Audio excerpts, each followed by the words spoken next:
Hello, good evening everyone. Agri Darpan के online platform पे आपका हार्दिक स्वागत है, अभिनंदन करता हूँ।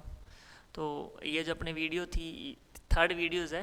कल किसी टेक्निकल प्रॉब्लम के कारण वो वीडियो मैं डाल नहीं पाया था, जो कंटिन्यू एक दिन डिले होगा।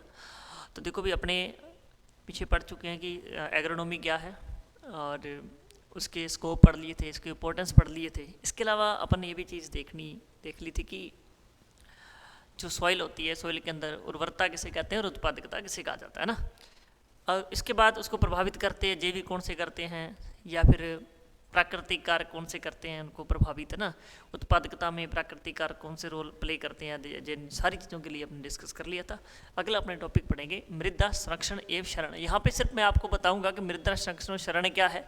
इस चीज़ों को, इस राम कहानी को पढ़ने का कोई मतलब नहीं है। मैं सारी चीज़ें आपको एक ही जगह समझा देता हूँ, बस इसको आपको रीड करना है ना। एक्चुअली में होता क्या है, बस आप वीडियो से बने रहे, कंटिन्यू जुड़े रहे इससे ना। देखो भाई,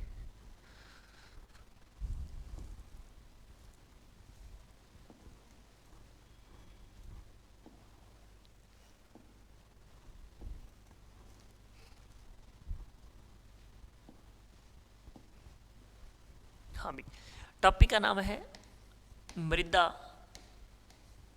शरण, या फिर इसी को बोला जाता है अपर्दन। ठीक है, मृदा शरण या अपर्दन इसी को बोला जाता है। और इसके बाद अगर बात करें तो दूसरा इसने दे रखा है मृदा शरण और दूसरा दे रखा है मृदा संरक्षण। दोनों में क्या डिफरेंस है? मृदा शरण और मृदा संरक्षण, है ना, दो चीज़ें दे रखी है। एक ही, वैसे एक ही टॉपिक का नाम है, एक दूसरे से रिलेटेड है दोनों। देखो भी, मृदा शरण का मतलब क्या होता है, मृदा अपर्दन क्या चीज़ है। बुक के अंदर आपके ज़्यादा शरण वर्ड यूज किया हुआ है, कोई बात नहीं, एक ही बात है, एक दूसरे के सिनोनिम है ना, एक दूसरे के क्या पर्यायवाची हैं। मृदा अपर्दन या मृदा शरण क्या है? देखो भी, मृदा कणों का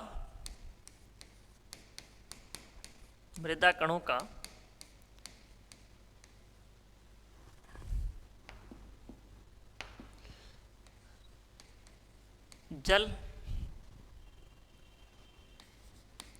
वायु या मानव क्रियाओं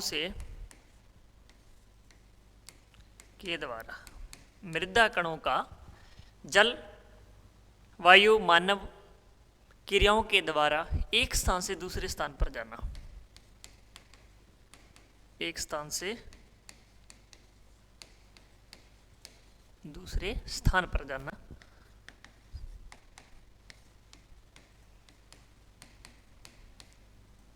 ठीक है भाई, ये बात कि कोई भी आपके पास यहाँ पे मृदा थी,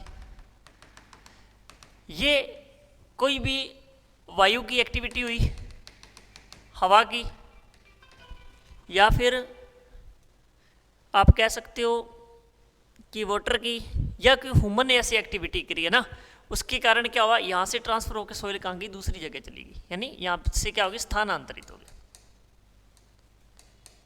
क्या होगी, यहाँ से स्थानांतरित हो गई है। ठीक है, तो यहाँ जाके आएगा डिपॉजिट होगी, यानी इसका पहला स्थान कौन सा था, ये। और अब यहाँ से हवा द्वारा, जल द्वारा, या कोई भी ह्यूमन एक्टिविटी हुई, जैसे ह्यूमन क्या एक्टिविटी करेगा, या तो पेड़ों को काट देगा, या वहाँ पे पशु चरा देगा, तो पशुओं से भी उनके पैरों से लगा के मिट्टी एक जगह से दूसरी जगह जाएगी, या फिर पशुओं से क्या होगा कि पैर लगातार चलने से उनके जो खुर होंगे मिट्टी के अंदर जाएंगे, जिससे मिट्टी क्या होगी, थोड़ी पोली हो जाएगी, जिसे अपने कहते हैं, थोड़ी ईजीली वो वहाँ से डिटैक हो जाएगी ना, वो हट जाएगी वहाँ से, तो फिर हवा द्वारा और ज़्यादा ईजीली जा सकती है। तो मृदा क्या, पशुओं द्वारा या फिर मनुष्य की किसी एक्टिविटी, जल या वायु के द्वारा एक स्थान से दूसरे स्थान पर जाने की जो क्रिया होती है, वो क्या कहलाता है, मृदा अपर्दन कहलाता है। ठीक है, बस इतना ही अपने को एक बार समझना है कि मृदा अपर्दन किसे कहेंगे। अब क्या हुआ कि ये अपने पास देखो मृदा थी सारी, ये मृदा थी, और यहां से ये इधर चली गई,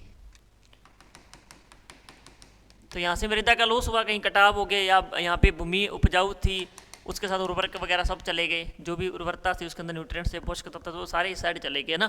तो ये भी अब क्या करना है, ये यहाँ पे ना जाए, ये इधर ना जाए, इसको क्या करना है, यहाँ से रोकना है। ठीक है, इसको क्या करना है, रोकना है।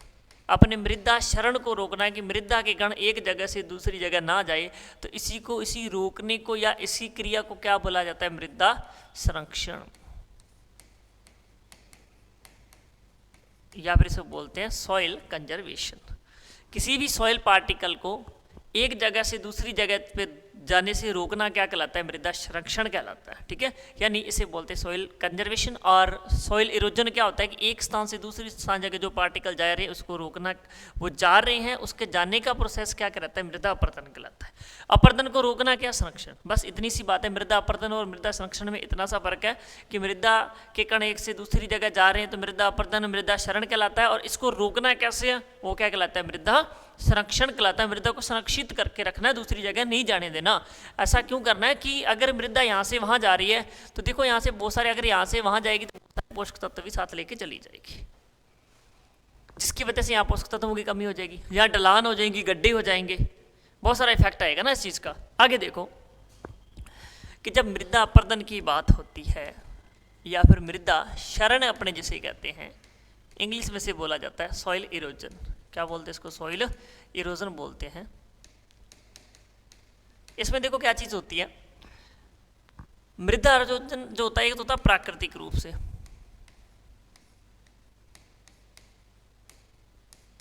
प्राकृतिक रूप से क्या होगा? कोई भी मृदा है ना, कोई भी अपने पास ये लैंड है, ये इस चारों तरह से कवर है किसके द्वारा? कोई घास है इसके ऊपर ना, ये घास वगैरह कह सकते हैं, या कोई फसलें हैं जो फैली हुई है ना, सिर्फ फैली कवर बना के हुई, कवर क्रॉप जिसे बोलते हैं। तो ये क्या करेगी? एक स्थान से दूसरे स्थान जाने नहीं देगी, फिर भी प्राकृतिक रूप से कुछ ना कुछ लॉस होगा। मृदा के ऊपर प्रॉपर वेजिटेशन होने के बाद भी कुछ प्राकृतिक क्रियाओं द्वारा मृदा फिर भी एक जगह से दूसरी जगह जाएगी, तो वो जो लॉस होगा, वो जो अपरदन होगा, वो उतना ही होगा जितना मृदा बनने में टाइम लगेगा, उतना ही टाइम लगेगा मृदा में जाने में। तो वो दोनों चीज़ें हमेशा बराबर रहती है, उसका नुकसान कम होता है ना। अगर प्राकृतिक रूप से देखें तो मृदा के अंदर 12 टन प्रति हेक्टेयर प्रति वर्ष क्या होता है? लॉस होता है। प्राकृतिक क्षरण कितना होता है? 12 टन प्रति हेक्टेयर प्रति वर्ष होता है। परंतु भारत की बात करें तो भारत में ये ज़्यादा होता है, भारत में मृदा अपरदन ज़्यादा होता है। 12 टन तक हो तो कोई दिक्कत नहीं है, क्योंकि ये तो नेचुरली इतना तो होता ही है, अपने किसी भी तरीके से इसे रोक नहीं सकते है ना। और ये लगभग होता है 16.4 टन प्रति हेक्टेयर प्रति वर्ष। ठीक है भाई, इसको रोकना जरूरी है, ये ज़्यादा होता है। दूसरी बात, अगर अपने देखें कि अपने देखा था कि जो मृदा अपरदन हो रहा है वो हो भी किसी ना किसी से रहा है, अपरदन बोले या मेरे मुंह में अपरदन ज़्यादा आ रहा है, वैसे शरण भी दोनों एक ही बात। आपकी बुक शरण कई जगह लिखा, कई जगह अपरदन लिखा, दोनों बात एक ही है, कन्फ्यूज़न होने की बात नहीं है ना इसमें। देखो भाई, ये या तो हवा द्वारा जाएगा या किसके द्वारा चला जाएगा? जल लेके चला जाएगा, या फिर इसको क्या बोलेंगे अपने?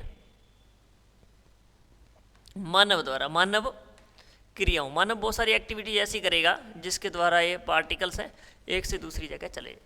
ठीक है, इनको कुछ अलग अलग नाम भी दिए गए। अलग अलग नाम क्या दिए गए देखो, अपने ध्यान से देखते हैं कि अगर मनुष्य द्वारा हो रहा है, मनुष्य द्वारा मृदा अपरदन, मनुष्य द्वारा मृदा अपरदन, तो क्या कहलाता है वो? एंथ्रोपोजेनिक या त्वरित, एंथ्रोपोजेनिक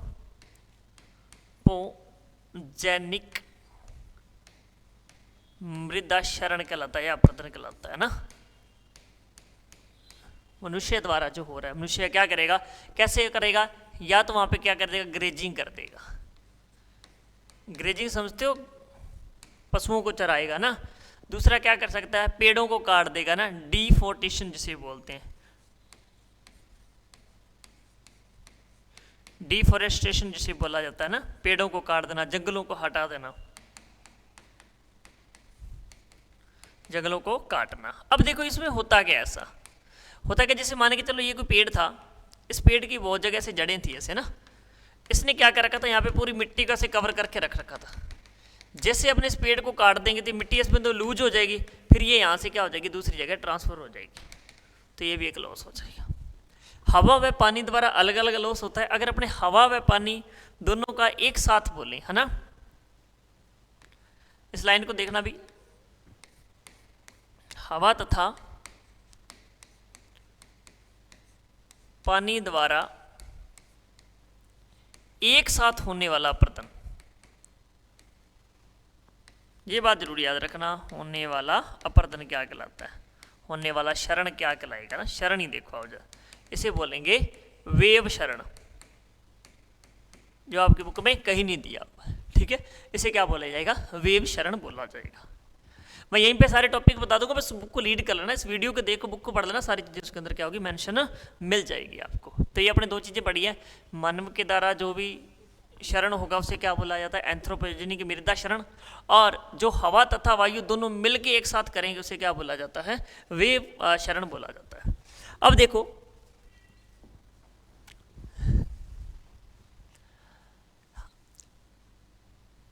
अब बात आती है कि वायु द्वारा जो शरण होता है वो कितने प्रकार का होता है, ठीक है, एक तो का हवा द्वारा या वायु द्वारा जो शरण होता है उसके कितने प्रकार होते हैं, दूसरा होता है जल द्वारा जो शरण होता है उसके कितने प्रकार होते हैं ना। मैंने जो क्वेश्चन बैठता यहीं से बैठता, या फिर अगर इसी से रिलेटेड आपको क्वेश्चन देखने को मिलेगा, क्योंकि 11वीं प्लस 12वीं 11th प्लस 12th का जो सिलेबस आएगा वो जेट के अंदर आएगा। जेट आईसीआर के ज़्यादातर आपकी बुक्स के अंदर लाइन टू लाइन, आईसीआर में तो डायरेक्ट लाइन से लाइनें उठाई जाती है ना, या डायरेक्ट जो आपके अंदर लाइन दी है उसको सीधा उठा लिया जाता है, कोई सेंटेंस भी चेंज नहीं किया जाता, तो इस हिसाब के आपको इसको देख के चलना है। तो देखो अभी अपने टॉपिक करेंगे कि वायु अपरदन है ना, वायु अपरदन या वायु शरण किसे कहते हैं। अगर मिट्टी का कटना किसके द्वारा हुआ, वायु के द्वारा, तो उसे क्या बोलेंगे, वायु शरण बोलेंगे। ऐसा क्यों होता है कि देखो भी कहीं पे अगर मिट्टी लूज है तो वहाँ पे हवा तेज चल रही, तो हवा क्या करेगी, अपने साथ बहुत सारे पार्टिकल को एक जगह से दूसरी जगह ट्रांसफर कर देगी, एक जगह से दूसरी जगह ट्रांसफर कर देगी। वो ट्रांसफर होने की जो एक्टिविटी है या एक स्थान से दूसरे स्थान जाने की जो क्रिया है वही क्या कहलाती है, अपरदन या शरण कहलाती है, ठीक है। तो इसमें देखो भी वायु अपरदन कितने प्रकार का होता है, 3 प्रकार का होता है। सबसे पहले प्रकार को बोलेंगे उच्छलन,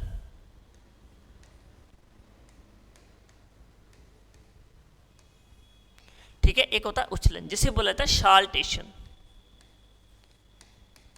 शाल्टेशन बोला जाता है ना, उच्छलन वायु प्रवरण। और दूसरे प्रकार का देखो क्या होता है इसके अंदर, सतह स्परण जिसे बोलते हैं सरफेस क्रिप्शन, सरफेस क्रिप्शन बोलते हैं। और थर्ड टाइप का होता है निलंबन, और इसी का नाम होता है इंग्लिश का सस्पेंशन। ये 3 टाइप्स का होता है। 3 टाइप्स का क्या रहेगा, वायु शरण रहेगा। देखो अभी उसमें होता क्या क्या, सबसे पहले नाम से देखो उच्छलन, इसने नाम ही ऐसा दे रखा ना उच्छलन, तो इसने नाम ही ऐसा दे रखा है कि उच्छलन प्रकार का ना।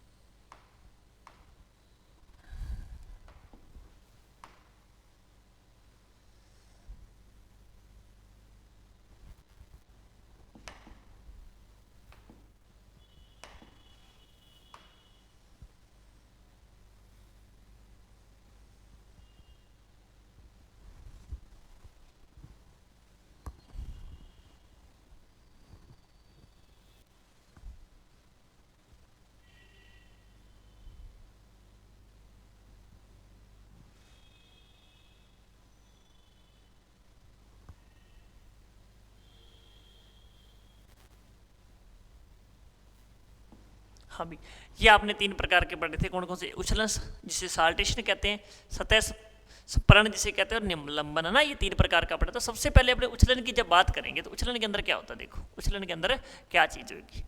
उच्छलन का मतलब इसमें ये पार्टिकल यहाँ पे होंगे, ये सॉइल पार्टिकल है जो एक स्थान से दूसरी जगह यहाँ जाएंगे ना, तो यहाँ से ये जंप करते हुए जाएंगे, ऐसे उछल उछल के जाएंगे ना, उड़ के नहीं जाएंगे, डायरेक्ट जंप करेंगे, यहाँ से ऐसे जंप किया, यहाँ जंप किया, यहाँ जंप किया, ऐसे करते करते लास्ट में जहाँ रुकते जाएंगे एक जगह इकट्ठे हो जाएंगे। तो यहाँ पे उच्छलन द्वारा क्या आएंगे, कण कैसे जाएंगे, उछल कर एक जगह से दूसरी जगह जाएंगे, इसे क्या बोला जाता है, उच्छलन या साल्टेशन। इसके अंदर मेन बात होती है कि इसमें आकार होता है ना, कण का आकार, क्या बोलेंगे इसको, कण का आकार, भी कितने आकार का कण यहाँ से उछल के जाएगा। 2 मेन पॉइंट होते हैं, कितने आकार का कण, उसका आकार कितना होगा ना, तो more than 0.5%, more than 0.5 mm, 0.5 mm से ज़्यादा आकार का कण क्या करेगा, वो देखो हवा में उड़ नहीं सकता ना। दूसरा फिर वो क्या करेगा, ऐसे उछल उछल के जाएगा। ठीक है, एक मिनट ना, थोड़ा सा यहाँ प्रॉब्लम आ गई भी। यहाँ जो पार्टिकल साइज होगा वो होगा 0.1 से लेके 0.5 mm इन साइज का। ठीक है, थोड़ा सा करेक्ट कर लेना भाई। अब ये क्या करेंगे, आकार में क्या करेंगे, ऐसे वहाँ से उछला, यहाँ जंप किया, वहाँ से जंप किया, दूसरी जगह, तीसरी जगह से जंप करता हुआ जाएगा। ठीक है, तो इसमें क्या होगी, जंपिंग होगी या उछलन होगा। जंपिंग हो, जंप करके एक जगह से दूसरी जगह जो पार्टिकल जाएंगे वो प्रोसेस क्या कहलाता है, उछलन कहलाता है ना। इसमें ये कण का आकार होता है। और इसके अलावा अगर देखें टोटल का कितना होता है ना, इससे कुल अपरदन कितना होगा, कुल अपरदन ये होगा 50 से लेके 75% तक ये अपरदन होगा। ये क्वेश्चन जेट में पूछा हुआ है कि उछलन द्वारा कितना जो अपरदन होता है या क्षरण होता है वो कितने % होता है, और सबसे अधिक होने वाला अपरदन यही है, सबसे अधिक होने वाला अपरदन।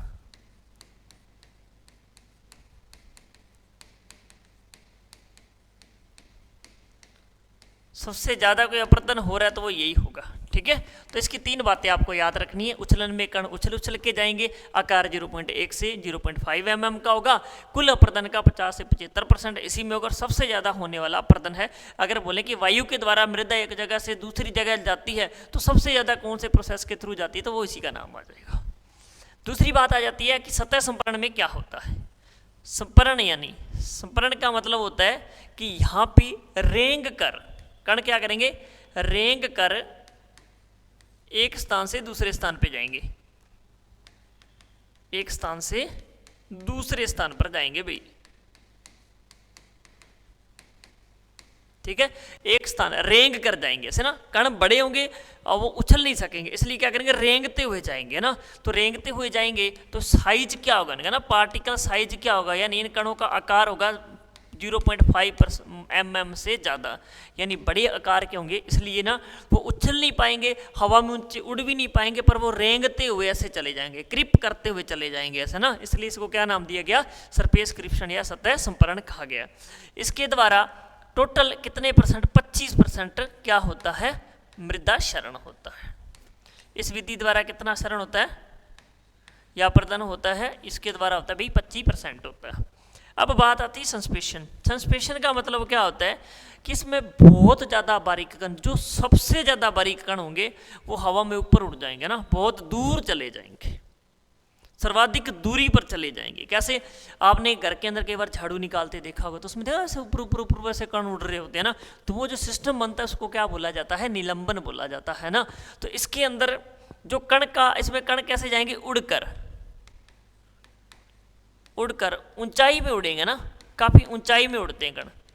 तो क्यों उड़ते हैं ऐसा, कि उनका आकार बहुत छोटा, लेस देन यानी बहुत कम, 0.1, ठीक है, यानी 0.1 mm से कम आकार के कण होंगे, कम आकार के कण होंगे जो यहाँ से वहाँ ट्रांसफर होंगे। पर इस तरह का जो अपरदन होगा वो सबसे कम होगा। ये कैसा होगा, सबसे कम होगा, सबसे कम होने वाला अपरदन होता है ओनली कितना, 3 to 5%, बस इतना ही होगा, 3 to 5% ही होता है, इससे ज़्यादा नहीं होता। तो ये 3 प्रकार होते हैं आपके मृदा अपरदन की। अब पढ़ते हैं जल अपरदन। अब आ जाएगा जल अपरदन, यानी जल के द्वारा होने वाला अपरदन। जल अपरदन यानी वाटर, क्या बोलेंगे इसको, वाटर इरोजन। इसके देखो क्या क्या टाइप होते हैं। सबसे पहला टाइप होता है इसके अंदर, इसको थोड़ा इधर लिख लेते हैं ताकि एक ही जगह अपनी सारी चीजें आ जाए। ठीक है, ये देखो कितने प्रकार का, 4 टाइप्स का होता है, 4 टाइप्स का होता है। देखो पहला टाइप कौन सा होगा इसके अंदर, जिसे बोलते हैं बौछार अपरदन, बौछार अपरदन। दूसरे जो टाइप का होता है उसे बोला जाता है सप्लेश या फिर परत अपरदन। ठीक है। और इसके बाद अगर अपने बात करें, फिर आ जाता है रिल अपर्दन।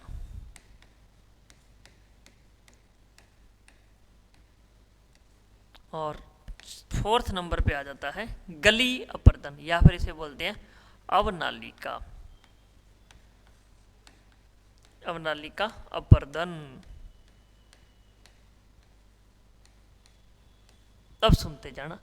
अब क्या हुआ, इसको देखो। सबसे पहले प्रथम प्रकार का, द्वितीय प्रकार का, तृतीय प्रकार का और सबसे लास्ट प्रकार का अपर्दन। अब अपने पास ये क्या है, एक ये अपने पास क्या भूमि है, ये अपना खेत है, या भूमि है, ये अपना क्या है खेत। अब यहां से क्या बादलों ने क्या कर दिया यहाँ पे, ठीक है, मेरा यार हंस रहा है बारिश की जाए ना, तो यार ने हंसना जैसे शुरू किया तो यहाँ पे इन्होंने बादलों ने क्या स्टार्ट कर दी, बारिश स्टार्ट कर दी, ठीक है।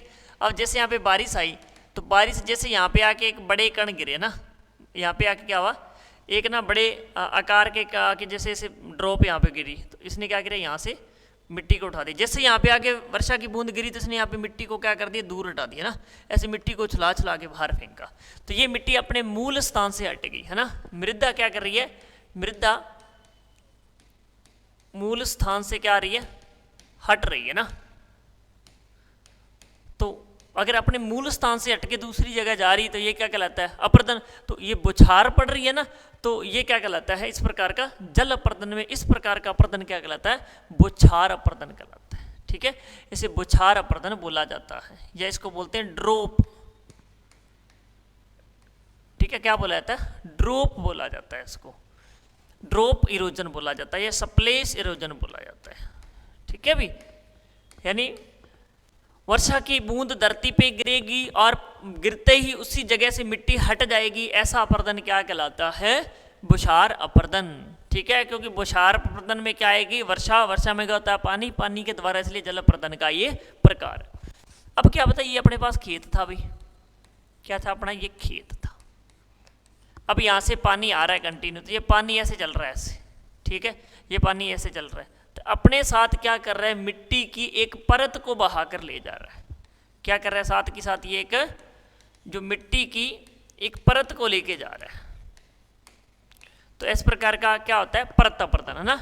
ये दिखाई नहीं देता, ऐसा अपर्दन क्या है, दिखाई नहीं देता, दिखाई नहीं देता, क्योंकि यहाँ से ऐसे पानी निकला तो ऐसे निकल गया, वो अपने को थोड़ी पता भी मिट्टी साथ कुछ छोड़ के तो गड्ढा नहीं बनाया, कुछ नहीं गया, एक सीट लेके चला गया, इसलिए इसको क्या बोलते हैं, सीट इरोजन भी बोला जाता है। और इसको क्या बोलते हैं अपने, सीट इरोजन भी बोलते हैं। एक परत ऐसे बहा के ले जाएगा पूरी की पूरी, ये कभी दिखाई नहीं, इसका पता नहीं चलता कि हुआ है कि नहीं अपर्दन, परंतु ये हानिकारक होता है। ये क्या होता है, हानिकारक होता है। ऐसा क्यों होता है कि जैसे ये परत बहेगी अपने साथ बहुत सारे पोषक तत्व भी बहा के ले जाती है। क्या करती है, बहुत सारे पोषक तत्वों को साथ ले जाती है, तो ये सबसे हानि कारक प्रकार का होता है। अब रिल इरोजन कहाँ पे होता है, जहां पर क्या होगा, कम ढाल होगा, जहां पे क्या होगा भी, कम ढाल होगा। कम ढाल वाली जहाँ भूमि होगी वहाँ पे देखो क्या होगा, जैसे अपने पास ये कोई खेत है, इस खेत में हल्का डाल तो यहाँ से पानी हल्का हल्का इधर जाएगी, छोटी छोटी नालियाँ बन जाएगी ना, छोटी छोटी क्या बन जाएगी, यहाँ पे छोटी छोटी नालियाँ बन जाएगी, बिल्कुल माइनर नालियाँ ना बन गई, ठीक है। अब क्या करेंगे, यहाँ पे अपन क्या करेंगे, कृषण क्रिया कर देंगे ना। कृषण बोले तो यहाँ पे अपने हल वगैरह चला देंगे, ऐसे क्या चला देंगे, यहाँ पे हल चला देंगे, या अपने क्या कर देंगे, हल चलाने को क्या बोलते हैं, भू परिष्करण, है ना। तो अपने यहाँ पे क्या कर दिया, भू परिष्करण कर दिया, जिसकी वजह से क्या होगी, पूरी की पूरी ये चीज़ें कंप्लीट होगी, साफ होगी। तो यानी जो रिल अपर्दन है उसको भू परिष्करण क्रिया द्वारा हटाया जा सकता है ना। अब अवनालिका में क्या होता है कि ज़्यादा अधिक ढाल वाले क्षेत्रों में, ये इस प्रकार का अपर्दन कहाँ होता है, अधिक ढाल वाले क्षेत्रों में।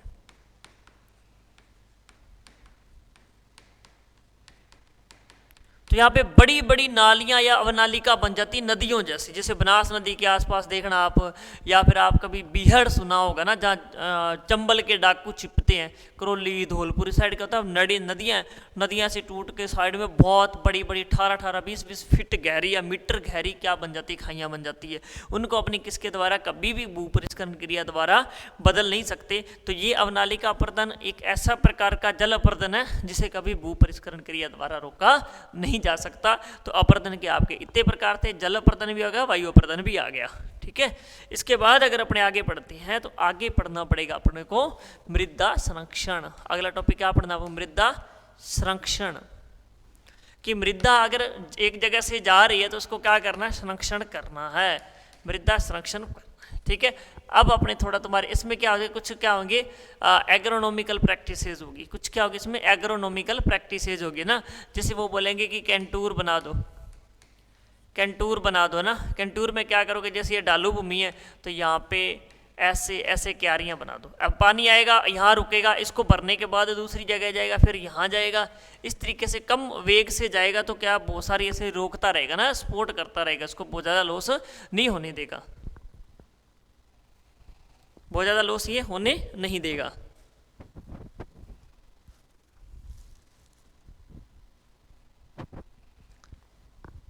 ठीक है, और इसके बाद अगर अपने बात करें कि कैंटूर हो गया, अगर फसल चक्र हो गया, फसल चक्र अपनाने से देखो क्या होता है, देखो फसल चक्र अपनाते हैं अपने, उसका ही फर्क पड़ता है वो सारा। कैसे कि मान के चलो फसल चक्र है, ये अपने पास एक क्या है फील्ड है, तो फसल चक्र का मतलब होता है एक ही खेत में बदल बदल कर फसलों को बोना।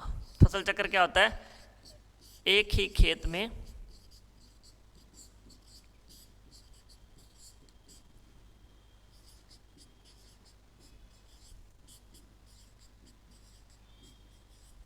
बदल बदल कर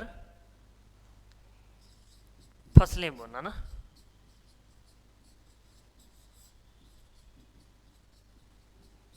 एक ही खेत में बदल बदल कर जब फसलों बोते हैं तो उसे क्या बोलते हैं? फसल चक्र। जैसे कई बार क्या होगा, जैसे कुछ मृदा को उसके होते गहरी जड़ें होती है ना, ऐसे उथली जड़ें होती है तो वो मिट्टी को यहाँ रोक के रखती है। कई बार अपने को गहरी जड़ों का प्रयोग करना चाहिए, इसी कहते हैं कभी गहरी वाली, कभी कम पानी चाहने वाली, तो उसके बाद ज़्यादा पानी चाहने वाली, इस तरह से अपने को फसलों का रोटेशन अपनाना चाहिए। इसे क्रॉप रोटेशन या फसल चक्र कहते हैं। अब अपने देखे थे मृदा संरक्षण के अंदर कौन कौन से मेथड काम करते हैं। अब चलते हैं आपकी बुक पर, मोटी मोटी चीज़ें मैंने आपसे डिस्कस कर ली है, अब सुनते जाना फटाफट। सारी चीज़ें मैंने बता दी ऑलरेडी। देखो भी आपने पढ़ा था मृदा शरण, है ना, क्या पढ़ा था आपने? मृदा शरण। तो देखो सीधी सी बात है, इसने एक मोटी मोटी बातों में बता रखा। सीधी सी बात क्या रखेगी? प्रतिवर्ष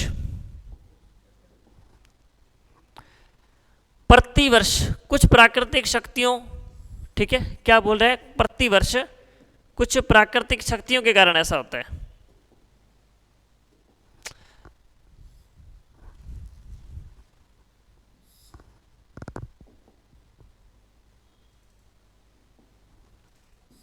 ठीक है, प्रतिवर्ष क्या आ रहा है? कुछ प्राकृतिक शक्तियों के मुख्य रूप से जल वायु द्वारा मृदा की ऊपरी परत बहकर या उड़कर एक स्थान से दूसरे स्थान पर चली जाती है। ठीक है, और कई जगह उन्होंने ये बात लेके इसके साथ पेड़ पौधे जितना पोषक पदार्थ मृदा में भोजन के रूप में ग्रहण करते हैं उसका कई गुना अधिक पोषक पदार्थ मृदा में बहकर या उड़कर नष्ट हो जाता है। इसलिए मृदा क्षरण को रोकने के लिए, ठीक है, इसलिए क्या बोलता है? मृदा क्षरण को रोकने के लिए संरक्षण किया जाना चाहिए ताकि पौधों को मृदा से आवश्यक पोषक तत्वों की पूर्ति होती रहे तथा मृदा उर्वरक शक्ति भी बनी रहे। इसके दो कारण हैं। ये कह रहा है कि आपके पास या मृदा के अंदर कोई यहाँ पे प्लांट लगा था, अब यहाँ से मृदा अगर यहाँ चली गई तो अकेली मृदा नहीं जाएगी, अपने साथ बहुत सारे पोषक तत्व लेके चली जाती है ये। ठीक है, बहुत सारे पोषक तत्व लेके चली जाती है। इस वजह से मृदा तो जाती जाती है, पौधों को पोषक तत्व भी लेके साथ चली जाती है। इनको रोकना बहुत जरूरी है ताकि पौधों को प्रॉपर न्यूट्रिएंट मिलते रहें तथा उसकी उर्वरा शक्ति बनी रहे, ये बात कहता है ये। ठीक है, दूसरी बात, भौतिक रूप से मिट्टी के कणों का अपने स्थान से हटने की क्रिया को मृदा क्षरण कहते हैं। वे सारी बातें मैंने इसके अंदर आपसे पहले डिस्कस कर ली है कि किसे कहा जाता है। ठीक है, इसके अलावा देखो इसने प्राकृतिक क्षरण के बारे में बता दिया। वनस्पति से ढकी हुई मृदा का अगर हो रहा है तो वो प्राकृतिक क्षरण कहलाता है। फिर देखो इसके बाद की बात है कि त्वरित शरण मैंने बता दिया था कि मनुष्य की एक्टिविटी द्वारा ना, जो मनुष्य कोई भी कार्य करेगा, जैसे पशुओं को चराएगा, वनस्पति को चराकर, खोद कर, जोत कर, ये सारी क्रियाएं करता है, इसे एंथ्रोपोजेनिक भी कहा जाता है ना, ये भी बताया था, इसको एंथ्रोपोजेनिक भी कहते हैं। ये मैंने पूरा टॉपिक आपके साथ पहले से डिस्कस कर लिया। जल द्वारा शरण, जल द्वारा शरण के मैंने देखे बुशार, जिसमें बूंद गिरेगी मिट्टी हटेगी, देख लो बुशारा प्रदन बता दिया। परत में एक सीट बहा के पूरी की पूरी ले जाएगा, ये भी मैंने पीछे आपके साथ डिस्कस कर लिया। ठीक है, अब देखो अगली बात अगर अपने डिस्कस करें यहाँ पे रिल इरोजन। देखो परत शरण जिसे बोलते हैं, देखो अब क्या कहता है, परशरण समतल भूमि में होता है, सही बात है। अगर भूमि का खेत पूरा बिल्कुल समतल होता नहीं है, इसमें कुछ कहीं ना कहीं ढाल होती है, ये बात आ गई ना, तो यहाँ पे क्या बने कि छोटी छोटी नालियाँ बन जाती है। ये बात बताई थी मैंने, छोटी छोटी नालियाँ बन जाती है, नालियाँ धीरे धीरे चौड़ी होने लगती है। हालांकि नालियाँ जुताई के समय, ये तो बात है जुताई या समाप्त हो जाती है, बस अपनी इतनी बात रखनी है। कम डाल वाले में छोटी छोटी नालियाँ बन जाएगी और उन नालियों को आप जुताई के द्वारा कवर कर सकते हैं। अब देखो दूसरी अवनालिका, जिसे अपने गली इरोजन बोलते, इसमें क्या बोला, यदि रिल शरण की बढ़ती अवस्था है, रिल शरण की बढ़ती हुई अवस्था है, इससे बड़ी नालियाँ, जब ढाल अधिक होगा, नॉर्मल सी बात है, तो इसमें चौड़ी और गहरी हो जाती है। उपजाऊ मिट्टी कटने के बाद अधोमृदा भी कटने लगती है। देखो दो तरह की मृदा होती है, एक मृदा होती है जिसमें आप खेती करते हो ना, लगभग 0 से लेके 30 सेंटीमीटर की जो मृदा होती है, वो सारी की सारी कौन सी होती है, पृष्ठ मृदा कहलाती है। उसके बाद 30 सेंटीमीटर से नीचे जहाँ पे इम्प्लीमेंट नहीं जा सकते, जहाँ पर मान के चलो जो अपने प्लाऊ होते हैं, कल्टीवेटर होते हैं, जो भी मशीनरी होती है ना, वो नहीं जा पाती, उसे क्या बोला जाता है, अधोमृदा बोला जाता है। तो उसका भी कटाव होना लग जाता है और बहुत गहरी या बड़ी नालियाँ बन जाती है ना। तो इनको देखो क्या कहते हैं, साधारण जुताई से समाप्त नहीं की जा सकती, इनको साधारण जुताई से कभी समाप्त नहीं कर सकते।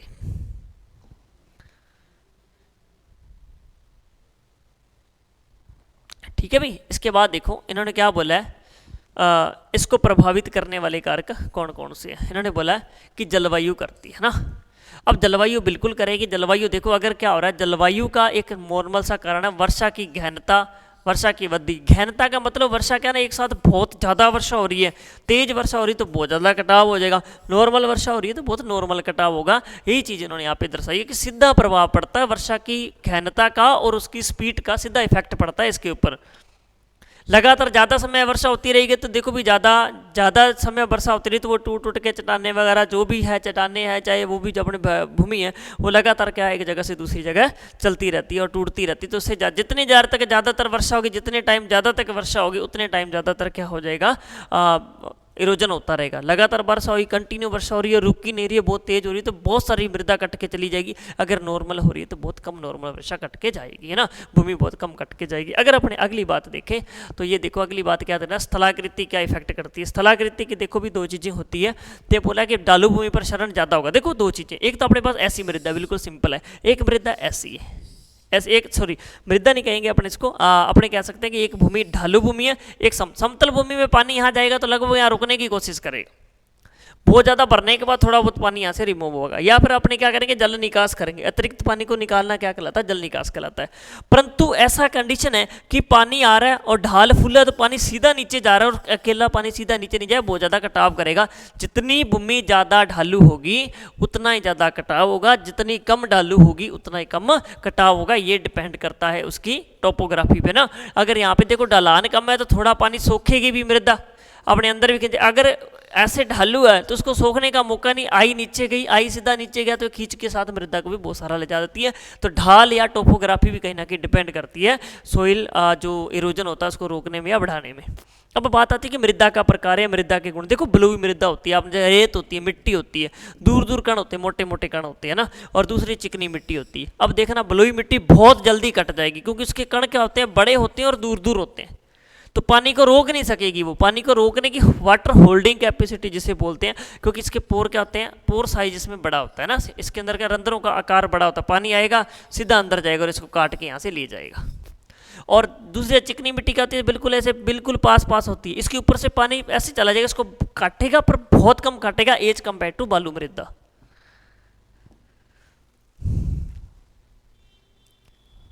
ठीक है। अब वनस्पति का प्रभाव, वनस्पति का प्रभाव बहुत ज़्यादा पड़ता है। अभी सारी लाइनें बता देता, मान के चलिए अपने पास ऑयल है और एक अपने पास ये दो प्रकार की मृदा है ना, एक अपने प्रकार की ये भूमि थी अपने पास और ये भूमि ये है आपके पास, दो प्रकार की भूमियाँ यहाँ पे ना। अब क्या हुआ, इसके ऊपर ना बहुत सारी क्रॉप लगी हुई है, यहाँ पे क्या लगी हुई है, क्रॉप लगी हुई है, पौधे भी लगे हुए हैं, ठीक है।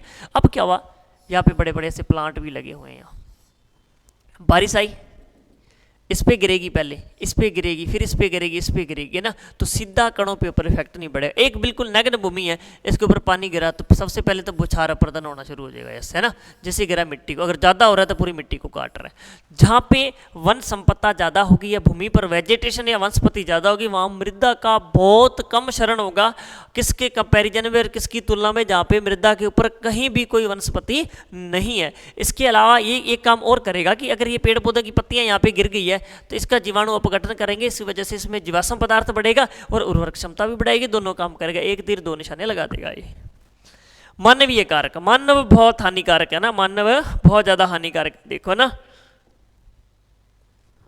देखो मानव मनुष्य द्वारा खेती का सही ढंग न अपनाने से भी मृदा क्षरण अधिक होता है।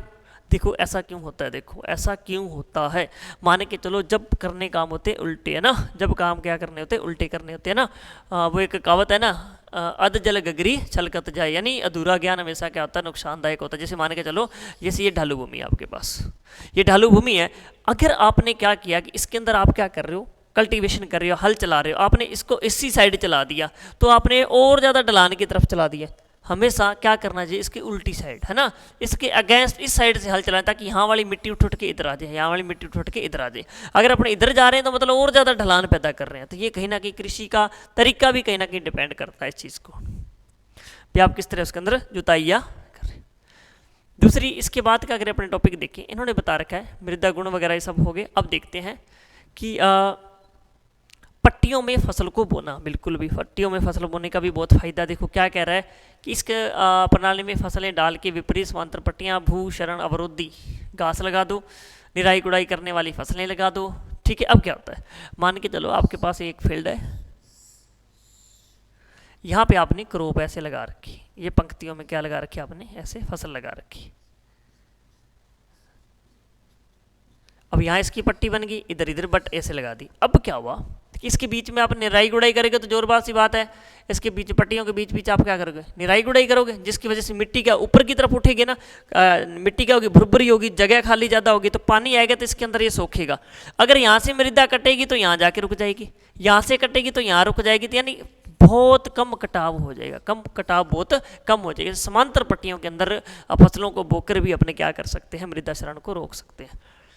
घासबंदी उपाय, घास तो भाई देख रामबाण है, घास तो हमेशा रामबाण है।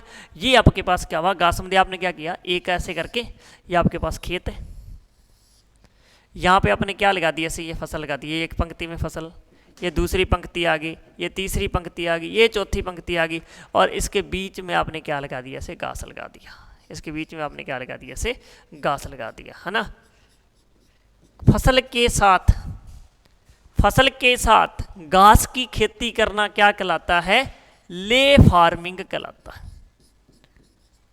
ले फार्मिंग कहलाता है, ठीक है। इतनी सी बात है कि जब, अब देखो ये फसलें भी इसको बचाएगी मृदा काटने को, ये अगर जैसे इससे पानी होके जाएगा तो ये भाई कवर पहले कर रखा ऊपर से निकल जाएगा, इसके मिट्टी के कणों तक पहुंच नहीं पाएगा, क्योंकि मिट्टी के कण के ऊपर ऑलरेडी क्या प्रेजेंट है, घास प्रेजेंट है, ठीक है भाई, घास ऑलरेडी प्रेजेंट है इसके ऊपर, इसी कारण एक रहेगा इसका।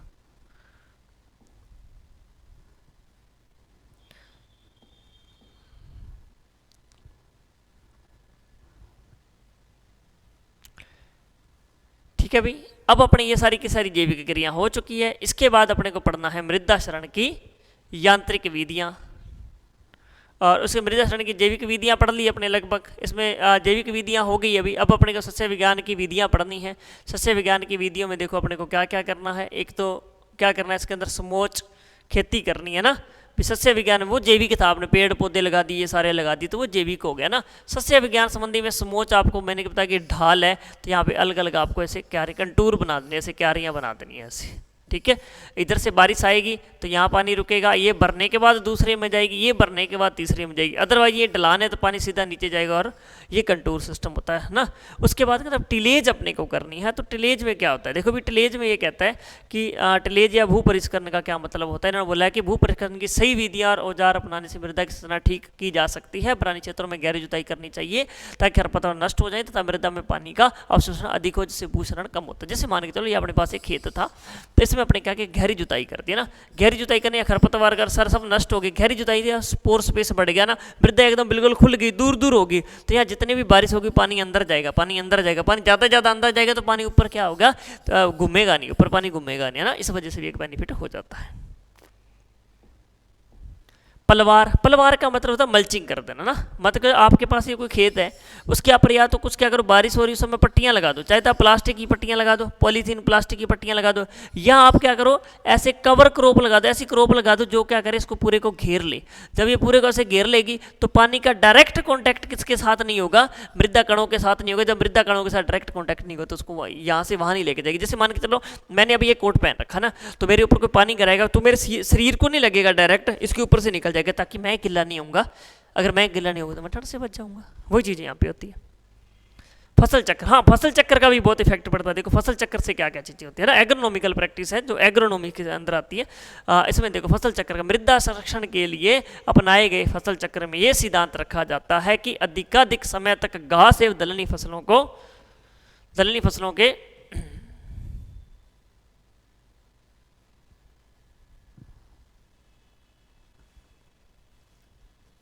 किधर गया अभी, किधर गया,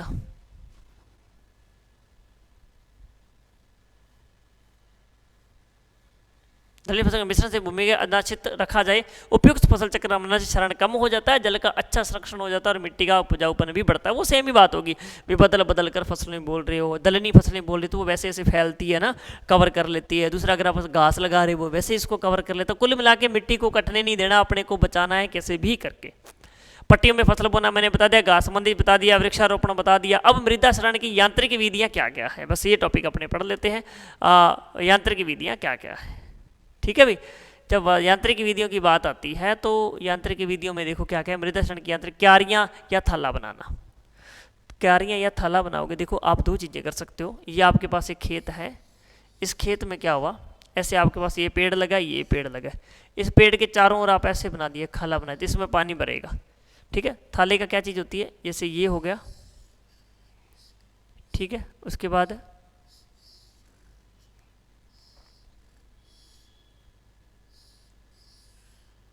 ठीक है, इस तरह होता है ना। इसमें क्या लगे होते हैं, ऐसे पेड़ लगे होते हैं ना, इसमें क्या लगे होते हैं, ऐसे पेड़ लगे। तो ये सिंचाई की कौन सी विधि कहलाती है, थाला विधि कहलाती है। ये कैसी कहलाएगी, थाला विधि है ना। थला विधि का पानी पहले इसको फुल भरेगा, फिर दूसरे में जाएगा, फिर इसमें फुल भरेगा, इसमें जाके रुक जाएगा, तो ताकि जैसे पानी इधर से इधर जाएगा तो सीधा डायरेक्ट मृदा का कटाव नहीं करेगा। दूसरी बात, आपने खेत आपके पास है ना, इस खेत के अंदर आपने क्या किया, यहाँ क्यारी बना दी, इसमें बड़ी सी मेड़ लगा दी, यहाँ पे दूसरी क्यारी बना दी, या बड़ी सी मेड़ लगा दी, ये क्यारी बना दी। अब क्या ये फुल भरेगी तो आप यहाँ से बंद कर दोगे, यहाँ से पानी दे रहे हो जैसे है ना, ये अपने वाटर ने इसको बंद कर दिया, ये पूरा पानी यहीं खड़ा रहेगा, यहाँ पूरा पानी खड़ा रहेगा, फिर यहाँ पानी खड़ा रहेगा, तो अपने इसको बंद करते जाएंगे ताकि पानी, अपने खेतों में पानी देते हैं ना जैसे यहाँ पे, तो वो कौन सी विधि, क्यारी विधि होती है। क्यारियाँ बना के दे रही है, एक जगह पानी खड़ा, पानी ऐसे नहीं इधर से गया। जैसे आपके पास कोई ये एरिया है ना, तो आपने फ्लड इरीगेशन कर दिया ना, तो उसमें क्या सीधा पानी छोड़ दिया, अब ये पानी यहाँ से इधर जा रहा है, डाल की साइड चलता रहेगा ये पानी, तो यहाँ से मिट्टी खींच खींच के सारी इधर ले जाएगा। इसलिए आपको कैसी करनी चाहिए, आपको या तो बेसिन लिस्टर की सहायता से कंटूर के समांतर थालों का निर्माण करते हैं, तो थाला जल को रोककर उसका बहाव की गति को कम कर देते हैं ना, जिससे मृदा संरक्षण का मतलब प्रभाव होता है, मृदा संरक्षण का फायदा। अधोभूमि की गहरी जुताई करते हैं ना। अधोभूमि का मतलब होता है भाई, ये आपके पास सोइल है, ठीक है, जो 0 से लेकर 30 सेंटीमीटर तक होती है, वो कहलाती है पृष्ठभूमि, पृष्ठभूमि है ना। और इसके बाद इससे नीचे वाली जो भूमि होती है 60 सेंटीमीटर तक, उसे क्या अधोभूमि। हल यहाँ तक ही चलता है, तो अंदर तक खोद देंगे, लास्ट तक यहाँ तक कर देंगे, अंदर तक गहरी जुताई करने से क्या होगा कि पानी ज़्यादा से ज़्यादा अंदर जाएगा, पानी ज़्यादा से ज़्यादा अंदर जाएगा, ऊपर नहीं चलेगा। ऊपर चलेगा तो मृदा को काटेगा, नीचे जाएगा तो मृदा को नहीं काटेगा। इसलिए सब सोइलर आता है, उससे क्या होता है कि नीचे की भी कर सकता है। जब हल कल्टीवेटर चलाते हो वो सिर्फ अधो मृदा को खींचता है, वो उस नीचे वाली जो सेकंड परत होती है उसको नहीं तोड़ता है। अगर उसको भी तोड़ दें तो फिर पानी क्या बिल्कुल धरती में नीचे जाता जाएगा, ऊपर पानी नहीं जाएगा, है ना। ये भी फायदा होता है मृदा क्षरण को रोकने का। ये भी एक कंटूर ट्रेस बनाना, है ना। तो कंटूर ट्रेस क्या होता है, देखो भाई, जब ढालू भूमि पर खेती की जाती है, ये ढालू भूमि है, इस पर की क्या जाती खेती की जाती है, तो खेत टेरेस या चबूतरे की भांति बनाए जाते हैं जिससे जुताई बुआई आदि बराबर टुकड़ों पर हो सके। ये टेरेस बहाव को सीधा ढाल की ओर रोकते हैं, जल शोषण को बढ़ाते हैं, अतिरिक्त जल को नाली द्वारा बाहर निकाला जाता है और अधिक ढालू भूमि को खेती योग्य बनाते हैं तथा मृदा क्षरण को नियंत्रित किया जाता है। ये अपने पास बहुत ज़्यादा ढालू भूमि थी। अपने इसमें क्या करेंगे, ढालू भूमि के अंदर आपको बैच ट्रेस बना देने हैं। यहाँ पे एक एक कन्वर्ट करके एक बढ़िया सा क्यारी बना देना है, एक इधर बना देनी है, एक इधर बना देनी है, एक इधर बना देनी है, और ऐसे पूरा मेड़ बांध देनी चारों तरफ। ये ढालू भूमि है, ऐसे भूमि है ये बिल्कुल, है ना। इसमें पानी भरा, इसमें पानी भरा, इसमें पानी, जब पानी सोख लिया यहाँ पे नाली द्वारा इस पानी को बाहर निकाल देंगे ना, तो जो धीरे निकलेगा, नहीं तो अदरवाइज सीधा ढाल में पानी आएगा तो कितना फास्ट निकलेगा। इससे भी अपने क्या कर सकते हैं, कंटूर ट्रेस बनाकर भी मृदा के जो कटाव है उसको रोक सकते हैं। और मृदा का कटाव ही क्या कहलाता है, जल संरक्षण कहलाता है। कंटूर खाई बनाना, देखो कंटूर खाई कैसे होती है। अब आप क्या करोगे, 60 सेमी चौड़ी व 30 सेंटीमीटर गहरी तथा उपयुक्त लंबाई की खाइयाँ उचित अंतराल पर खोदी जाती है। इन खाइयों में पेड़ों की रोपाई की जाती है। मान के चलो आपके पास ये एक खेत था, ठीक है, ये आपके पास ये क्या है, खेत है, ठीक है। अब इस खेत में क्या करोगे आप, जैसे ये फसल होगी तो बीच बीच में कहीं, जैसे मान के चलो यहाँ पे 60 सेंटीमीटर क्या कर दोगे आप चौड़ी और लगभग 30 सेंटीमीटर क्या कर दोगे गहरी यहाँ पे खाई बना दोगे। इसमें क्या लगा दोगे आप, पेड़ लगा दोगे। इसमें क्या लगा दोगे आप, पेड़ लगा दोगे, ताकि यहाँ से पानी अगर एक्स्ट्रा पानी है तो वो इसके अंदर आ जाएगा ना, और ये पेड़ भी अंदर यहाँ पे अच्छे पेड़ भी लग जाएंगे और पेड़ों का भी फायदा होगा यहाँ पे, और मिट्टी भी कटेगी नहीं, है ना। ये खाइयों का एक फायदा जिसे बोलते हैं कंटूर खाई बनाना ना। वायु शरण, वायु शरण कितने प्रकार का होता है मैंने पहले भी बता दिया आपको, सीधी सीधी बातें हैं। वायु के द्वारा मिट्टी का एक स्थान से दूसरे स्थान पर जाना वायु शरण कहलाता है। और इसमें सबसे पहला देखो साल्टेन उछलन, है ना। सबसे पहले क्या साल्टेशन उछलन है। इसमें देखो क्या होता है, 0.1 से mm व्यास के जो कण होते हैं वो उछल कर एक स्थान से दूसरे स्थान पर चले जाते हैं, ठीक है। ये इस प्रकार का शरण कितना होता है, ये भी बस मेन पॉइंट यही है। वायु के इतने आकार के कण उछल कर दूसरे स्थान पर जाना उछलन या साल्टेशन कहलाता है। इसमें 50 से 75% क्या होता है मृदा शरण, और वायु द्वारा होने वाला सर्वाधिक प्रकार का क्या है, ये वायु शरण है। निलंबन क्या, इसमें मृदा के और भी छोटे कण, है ना, जिनका व्यास क्या हो बिल्कुल इससे भी कम होगा, वो क्या करेंगे वातावरण में उड़कर हजारों किलोमीटर दूर तक चले जाते हैं। पर ये होता है ओनली 3 से 5% ही है, कम होता है, बहुत कम इसके अंदर शरण होता है। ये सतह स्परण मैंने ये बताया था, इसमें आकार सबसे बड़े आकार के कण होंगे, है ना। मोर देन कितना से अधिक आकार के कण होंगे, ये उड़ नहीं पाएंगे, अधिक साथ ऊपर नहीं उठ सकते, भूमि की सतह पर रेंग कर ना एक स्थान से दूसरे स्थान पर चले जाते हैं ना। और ये कितना होता है, लगभग 25% होता है। ये कितना होता है, 25% तक होता है, ठीक है। अब क्या होगा, ये 3 प्रकार का होता है। पहले भी मैंने वीडियो में अच्छे से डिस्कस कर दिया इन चीज़ों को। आगे अपने को पढ़ते हैं कि मृदा शरण को रोकना कैसे है, मृदा शरण को रोकना आपको कैसे है, ठीक है। तो ये टॉपिक अपना शरण वाला कंप्लीट हो जाएगा कि मृदा शरण को रोकना अपने को कैसे है ना। तो देखो भाई, पहला जो अपने पास आ रहा है, पहला तरीका क्या है मृदा शरण को रोकने का, कौन कौन से कारक प्रभावित करेंगे, ठीक है। कारक जलवायु, शुष्क जलवायु वाले क्षेत्रों में जहाँ वर्षा कम होती है, देखो भी सीधी सी बात है, जैसे पश्चिमी उत्तर पश्चिमी एरिया आ गया या फिर अपने राजस्थान आ गया, ठीक है। राजस्थान में क्या होता है, मिट्टी पाई जाती है बालू, राजस्थान में मिट्टी कैसी होती है, लगभग बालू, और यहाँ पे चलती है तेज आंधियाँ, क्या चलती है, तेज आंधियाँ। जैसे आंधियाँ चलती है और अपने साथ मृदा को उड़ा के ले जाती है, इसलिए जो कम वर्षा वाला क्षेत्र होता है वहाँ पे बहुत ज़्यादा क्या होता है, वायु शरण होता है, ठीक है। यही बात ये कर। दूसरा तो क्या, मृदा, मृदा के भौतिक गुण जैसे कणाकार, घनत्व तथा कार्बन पदार्थ की मात्रा, नमी की मात्रा आदि वायु क्षरण को प्रभावित करती। कले मृदाओं में जीवाश्म की मात्रा अधिक होने पर चिकनी सतह के कारण क्षरण क्या होता है, बहुत कम होता है। एक तो क्या होगा, ये कण हो गए ना, ये दूर दूर कण हो गए। जैसे अपने कौन सी मिट्टी होती है, जिसे बोलते हैं रेतीली या बालू मृदा ना। अब रेतीली मिट्टी सूखी होती है, वजन कम होता है, यहाँ से उड़ के दूसरी जगह चली जाती है। अब क्या होता है कि जो क्ले मृदा होती है उसके कण होते हैं छोटे छोटे। कण क्या होते हैं, छोटे छोटे, और आपस में बहुत टाइटली चिपके रहते हैं, तो वे यहाँ से उड़ के नहीं जाते। इसलिए क्ले मृदा का अपरदन कम होता है बालू मृदा की तुलना में। ठीक है भाई, बालू मृदा की तुलना में क्या होता है, कम होता है। अब देखो वनस्पति, वनस्पति तो देखो भाई रोल करती है। वनस्पति का तो बहुत बड़ा रोल होता है हर चीज में, देख लो चाहे आप। वनस्पति में क्या होगा कि कोई एरिया है उस पर वनस्पति है, तो उसके ऊपर ना तो सीधा पानी का प्रभाव पड़ेगा, ना ही वाटर का प्रभाव पड़ेगा। देखो वनस्पति से आच्छादित मृदा में वायु क्षरण नहीं के बराबर होता है, लेकिन वनस्पति इन मृदाओं पर क्षरण अधिक होता है, क्योंकि उसको तो सीधा ही उड़ा के ले जाएगी, उससे पहले कोई बैरियर ही नहीं है। अगर पूरी ऐसे क्रॉप लगी हुई है तो कहाँ जाएगी ना, मृदा उड़ के वहीं रह जाएगी।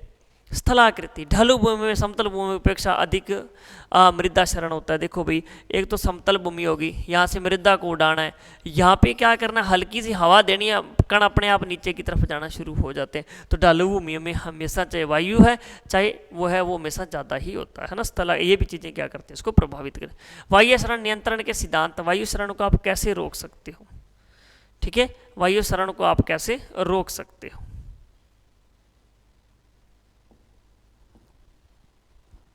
One second. वायु क्षरण को रोकने के तरीके क्या हैं।